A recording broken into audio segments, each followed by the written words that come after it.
ನೇಗಿಲ ಕುಲದೊಳಗಡೆಗಿದೆ ಕರ್ಮ, ನೇಗಿಲ ಮೇಲೆ ನಿಂತಿದೆ ಧರ್ಮ. ನಮಸ್ಕಾರ ವೀಕ್ಷಕರೇ, ನೇಗಿಲನಾದ ಯೂಟ್ಯೂಬ್ ಚಾನಲ್ಗೆ ಸ್ವಾಗತ. ಕೆಳದಿ ಶಿವಪ್ಪ ನಾಯಕ ಕೃಷಿ ಮತ್ತು ತೋಟಗಾರಿಕೆ ವಿಜ್ಞಾನಗಳ ವಿಶ್ವವಿದ್ಯಾಲಯ ಇರುವಕ್ಕಿ ಶಿವಮೊಗ್ಗ ಪ್ರಸ್ತುತಪಡಿಸುತ್ತಿರುವ ಇಂದಿನ ಕಾರ್ಯಕ್ರಮ ಅಡಿಕೆಯಲ್ಲಿ ಹೂಗಚ್ಚಲು ತಿನ್ನುವ ಹುಳುಗಳು. ಇದರ ಬಗ್ಗೆ ತಿಳಿಸಿಕೊಡಲು ನಮ್ಮೊಂದಿಗಿದ್ದಾರೆ ಡಾಕ್ಟರ್ ಜಯಲಕ್ಷ್ಮೀ ನಾರಾಯಣ ಹೆಗಡೆ, ಪ್ರಾಧ್ಯಾಪಕರು ಕೀಟಶಾಸ್ತ್ರ ಹಾಗೂ ನೋಡಲ್ ಅಧಿಕಾರಿಗಳು PME ಘಟಕ KSN UHS ಇರುವಕ್ಕಿ ಶಿವಮೊಗ್ಗ. ಇವರನ್ನು ಸ್ವಾಗತಿಸೋಣ. ನಮಸ್ಕಾರ ಮೇಡಮ್. ನಮಸ್ಕಾರ ಮೇಡಮ್, ಅಡಿಕೆಯಲ್ಲಿ ಬಹಳಷ್ಟು ಕೀಟಗಳ ಬಾಧೆ ಇದೆ. ಅದರಲ್ಲಿ ಹೂಗಂಚಲು ತಿನ್ನುವ ಕೀಟದ ಬಾಧೆ ಯಾಕೆ ಬರುತ್ತೆ, ಮತ್ತೆ ಅಡಿಕೆಯಲ್ಲಿ ಯಾವ ಹಂತದಲ್ಲಿ ಬರುತ್ತೆ ಅನ್ನೋ ಸ್ವಲ್ಪ ತಿಳಿಸ್ಕೊಡಿ. ಈ ಹೂಗಂಚಲು ತಿನ್ನುವ ಹುಳು ಅಥವಾ ಸಿಂಗಾರ ಹುಳು ಅಂತ ಹೇಳ್ತೀವಿ. ಇದು ಲೆಪಿಡಾಪ್ಟರ ಗುಂಪಿಗೆ ಸೇರಿದೆ, ಅಂದರೆ ಈ ಚಿಟ್ಟೆ ಪತಂಗ ಹೇಳ್ತೀವಲ್ಲ ಆ ಗುಂಪಿಗೆ ಸೇರಿದೆ. ಸಾಮಾನ್ಯವಾಗಿ ಹೂಗೊಂಚಲು ಹುಳು ಅಥವಾ ಸಿಂಗಾರ ತಿನ್ನುವ ಹುಳು ಅಂತ ಹೇಳ್ತೀವಲ್ಲ ಅದರ ಹೆಸರೇ ಹೇಳುವಾಗೆ ಇದು ಹೂಗೊಂಚಲನ್ನು ಅಥವಾ ಸಿಂಗಾರವನ್ನು ತಿಂತವೆ. ಸಾಮಾನ್ಯವಾಗಿ ಇದು ಪತಂಗ ಜಾತಿಗೆ ಸೇರಿದ್ದು ಮತ್ತು ಸಾಮಾನ್ಯವಾಗಿ ಹಗಲು ಮತ್ತು ರಾತ್ರಿ ಎರಡೂ ಹೊತ್ತು ಕಂಡು ಬರ್ತವೆ.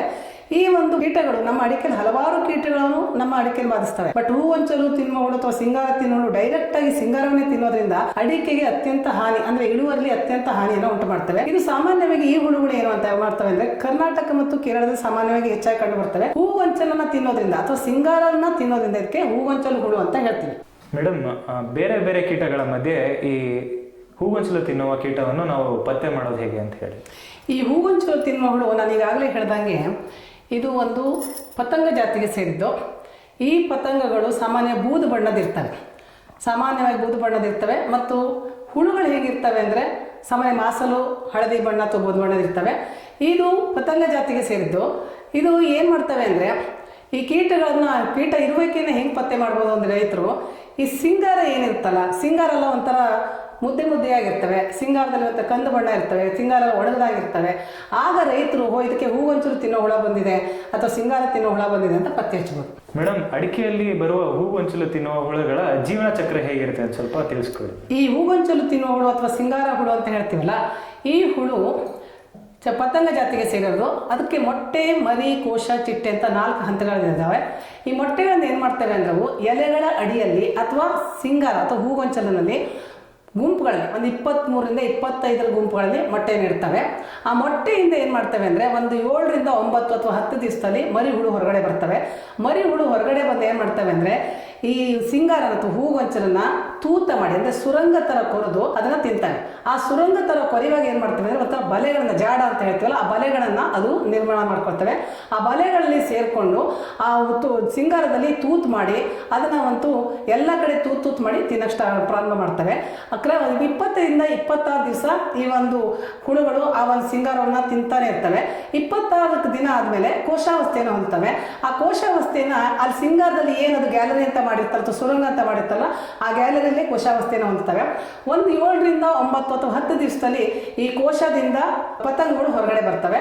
ಆ ಪತಂಗಗಳು ಮತ್ತೆ ಪುನಃ ಹೆಣ್ಣು ಪತಂಗಗಳು ತನ್ನ ಒಂದು ಜೀವನ ಚಕ್ರವನ್ನು ಮತ್ತೆ ಪ್ರಾರಂಭ ಮಾಡ್ತವೆ. ಸಾಮಾನ್ಯವಾಗಿ ಹೆಣ್ಣು ಪತಂಗಗಳು 1 ವಾರ ಇರ್ತವೆ. ಅದು ಈ ಒಂದು ಸಿಂಗಾರದಲ್ಲಿ ಅಥವಾ ಎಲೆ ಅಡಿಯಲ್ಲಿ ಮೊಟ್ಟೆ ಇಟ್ಟು ಮತ್ತೆ ವಂಶಾಭಿವೃದ್ಧಿ ಪ್ರಾರಂಭ ಮಾಡ್ತವೆ. ಇದು ಜೀವನ ಚಕ್ರ. ಸಾಮಾನ್ಯವಾಗಿ ಒಟ್ಟಾರೆ ಏನಂದ್ರೆ 45ರಿಂದ 50 ದಿವಸ ಈ ಒಂದು ಪೂರ್ತಿ ಜೀವನ ಚಕ್ರಕ್ಕೆ ಅದು ತೆಗೆದುಕೊಳ್ಳೋ ಅವಧಿಯಾಗಿರ್ತವೆ. ಮೇಡಮ್, ಅಡಿಕೆಯಲ್ಲಿ ಬರುವ ಹೂಗೊಂಚಲು ತಿನ್ನುವ ಹುಳುಗಳ ಹಾನಿ ಲಕ್ಷಣ ಹೇಗೆ ಕಂಡು ಬರುತ್ತೆ ಅಂತ ತಿಳಿಸ್ಕೊಡಿ. ನಾನು ನಿನಗಾಗಲೇ ಜೀವನ ಚಕ್ರದ ಬಗ್ಗೆ ಮಾಹಿತಿ ಕೊಟ್ಟೆ.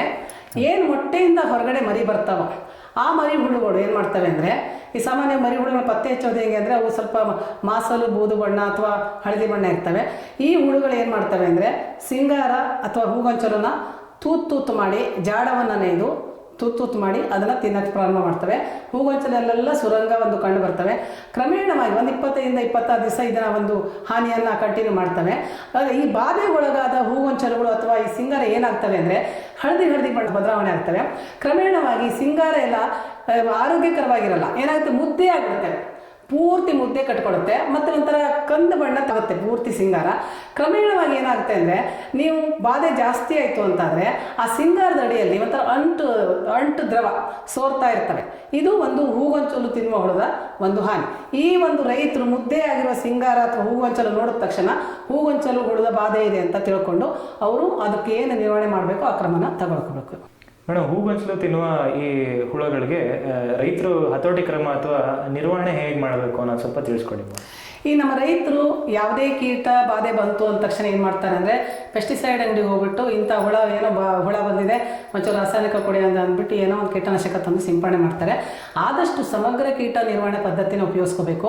ಈ ಹೂಗೊಂಚಲು ತಿನ್ನುವ ಹುಳದ ನಿರ್ವಹಣೆಯಲ್ಲೂ ಅಷ್ಟೇ ನಾವು ಹೇಗೆ ಸಮಗ್ರವಾಗಿ ನಿರ್ವಹಣೆ ಮಾಡ್ಬೋದು ಅಂದರೆ, ಪ್ರಾರಂಭದಲ್ಲಿ ಅಡಿಕೆ ಬೆಳೆಗಾರರು ಹೂಗೊಂಚಲು ತಿನ್ನುವ ಹುಳ ಬಂದಿದೆ ಅಂತ ಕನ್ಫರ್ಮ್ ಆದ ತಕ್ಷಣ ಆ ಒಂದು ಸಿಂಗಾರದಲ್ಲಿ ಏನು ಮೊಟ್ಟೆ ಮರಿ ಕೋಶ ಚಿಟ್ಟೆ ಅಂತ ಇರ್ತಾವೋ ಅದನ್ನು ಪತ್ತೆ ಹಚ್ಚಿ ಅದನ್ನು ಸಾಯಿಸಬೇಕು. ಇದು ಮೊದಲ ಹಂತ. ಎರಡನೇದಾಗಿ ಎಲ್ಲೆಲ್ಲಿ ಬಾಧೆಗೊಳಗಾದ ಸಿಂಗಾರ ಇರುತ್ತೋ ಅದರಲ್ಲಿ ಈ ಒಂದು ಹುಳಗಳು ಅಥವಾ ಮೊಟ್ಟೆಗಳು ಎಲ್ಲ ಸೇರ್ಕೊಂಡಿರ್ತವೆ, ಅದನ್ನು ಕಟ್ ಮಾಡಿ ಸುಟ್ಟಾಕಬೇಕು. ಇದು ಎರಡನೇ ಹಂತ. ಮೂರನೇ ಹಂತ ಏನಂದರೆ, ಕೀಟಗಳ ಬಾಧೆ, ಈ ಸಿಂಗಾರ ತಿನ್ನೋ ಹುಳುಗಳ ಬಾಧೆ ಕಡಿಮೆ ಹಂತದಲ್ಲಿ ಇತ್ತು ಅಂತಾದರೆ ನಾವು ಯಾವುದೇ ರಾಸಾಯನಿಕ ಸಿಂಪಡಣೆ ಹೋಗೋ ಅಗತ್ಯವಿಲ್ಲ. ಈ 5% ಬೇವಿನ ಬೀಜದ ಕಷಾಯದ ಸಿಂಪಡಣೆ ಮಾಡ್ಬೋದು, ಅಥವಾ ಬೇವಿನಾಧಾರಿತ ಕೀಟನಾಶಕಗಳು ನಮ್ಮ ಮಾರ್ಕೆಟಲ್ಲಿ ಲಭ್ಯ ಇದೆ. ಉದಾಹರಣೆ ಅಜಾಡರಕ್ಟಿನ್ 10,000 ppm ಅಂತ ಇದೆ, ವಿಜಯ್ ನಿಮ್ ಅಂತ ಇದೆ, ಬೇರೆ ಬೇರೆ ಒಂದು ಕೀಟನಾಶಕಗಳು ಬೇವಿನಾಧಾರಿತ ಕೀಟನಾಶಕಗಳು ಲಭ್ಯವಿದೆ. ಅದನ್ನು 2 ರಿಂದ 3 ಮಿಲಿ ಪ್ರತಿ ಲೀಟರ್ಗೆ ಹಾಕಿ ಸಿಂಪಡಣೆ ಮಾಡಬೇಕು. ಇದು ಪ್ರಾರಂಭದ ಹಂತದಲ್ಲಿ.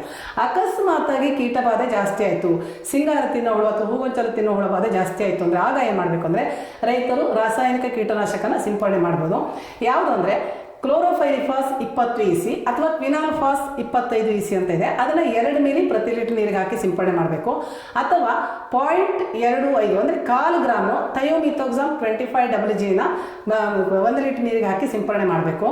ಇದೇನೆಂದರೆ, ಸಿಂಪಡಣೆ ಮಾಡುವಾಗ ರೈತರು ಒಂದು ಗಮನದಲ್ಲಿ ಇಟ್ಕೋಬೇಕು, ಇವತ್ತು ನಾನು ಕ್ಲೋರೋಫೈರಿಫಾಸ್ ಸಿಂಪಡಣೆ ಮಾಡಿದೆ, ಅಕಸ್ಮಾತಾಗಿ ಇನ್ನೂ 10-15 ದಿವಸ ಆದಮೇಲೆ ಈ ಒಂದು ಬಾಧೆ ಕಂಟಿನ್ಯೂ ಆಯಿತು, ಹೂಗೊಂಚಲು ತಿನ್ನುವ ಹುಳು ಬಾಧೆ ಅಲ್ಲೇ ಉಳಿತು, ಇನ್ನೊಂದು ಸಿಂಪಡಣೆ ಕೊಡಬೇಕು ಅಂದರೆ ಆಗ ನಾವು ಮತ್ತೆ ಕ್ಲೋರೋಫೈರಿಫಾಸ್ ಹಾಕಬಾರ್ದು, ಥಯೋಮಿಥೋಕ್ಸಾಮ್ 1/4 ಅಂದರೆ 0.25 ಗ್ರಾಮ್ ಪ್ರತಿ ಲೀಟರ್ ನೀರಿಗೆ ಹಾಕಿ ಸಿಂಪಡಣೆ ಮಾಡಬೇಕು.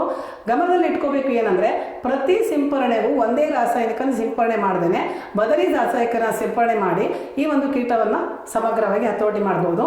ಮತ್ತು ಆದಷ್ಟು ಅಡಿಕೆ ಬೆಳೆಗಾರರು ಪ್ರತಿ ದಿವಸ ಅಡಿಕೆ ತೋಟಕ್ಕೆ ಹೋಗೋ ಅಭ್ಯಾಸ ಇಟ್ಕೊಂಡು ಸಿಂಗಾರ ಬರೋ ಟೈಮಲ್ಲಿ ಸಿಂಗಾರನ ನೋಡ್ತಾ ಇರಬೇಕು. ಸಿಂಗಾರ ಹುಳು ಬಂತು ಅಂದ ತಕ್ಷಣ ಇಮ್ಮಿಡಿಯೇಟ್ ಆಗಿ ಈ ನಾವು ಬೇವಿನ ಆಧಾರಿತ ಕೀಟನಾಶಕವನ್ನೇ ಸಾವಯವವಾಗಿ ಹತೋಟಿ ಮಾಡಿದ್ರೆ ಆಗ ಏನಾಗುತ್ತೆ ಅಂದರೆ ಸಿಂಗಾರ ತಿನ್ನೋ ಹುಳವನ್ನು ಹತೋಟಿ ಮಾಡ್ಬೋದು. ಅಕಸ್ಮಾತ್ ಬಾಧೆ ಜಾಸ್ತಿ ಆಯಿತು ಅಂತ ಮಾತ್ರ ಈ ಥರ ರಾಸಾಯನಿಕನ ಸಿಂಪಡಣೆ ಮಾಡಬೇಕು. ನೋಡಿದ್ರಲ್ಲ ವೀಕ್ಷಕರೇ, ಈಗ ಅಡಿಕೆಯಲ್ಲಿ ಬರುವ ಹೂಗೊಂಚಲು ತಿನ್ನುವ ಈ ಹುಳಗಳನ್ನು ಹೇಗೆ ನಿರ್ವಹಣೆ ಮಾಡಬೇಕು ಎಂದು ತಿಳಿಸ್ಕೊಟ್ಟ ನಮ್ಮ ಜಯಲಕ್ಷ್ಮಿ ಮೇಡಮ್ ಅವರಿಗೆ ಧನ್ಯವಾದಗಳು. ಧನ್ಯವಾದ. ಇದಾಗಿತ್ತು ಇಂದಿನ ಸಂಚಿಕೆ. ಮತ್ತೊಂದು ಹೊಸ ವಿಷಯದೊಂದಿಗೆ ಮತ್ತೆ ಭೇಟಿಯಾಗೋಣ. ಅಲ್ಲಿಯವರೆಗೂ ನೀವು ನಮ್ಮ ನೇಗಿಲ ನಾದ ಯೂಟ್ಯೂಬ್ ಚಾನಲ್ನ ಸಬ್ಸ್ಕ್ರೈಬ್ ಆಗಿಲ್ಲ ಅಂದರೆ ಈಗಲೇ ಸಬ್ಸ್ಕ್ರೈಬ್ ಮಾಡ್ಕೊಳ್ಳಿ. ಧನ್ಯವಾದಗಳು.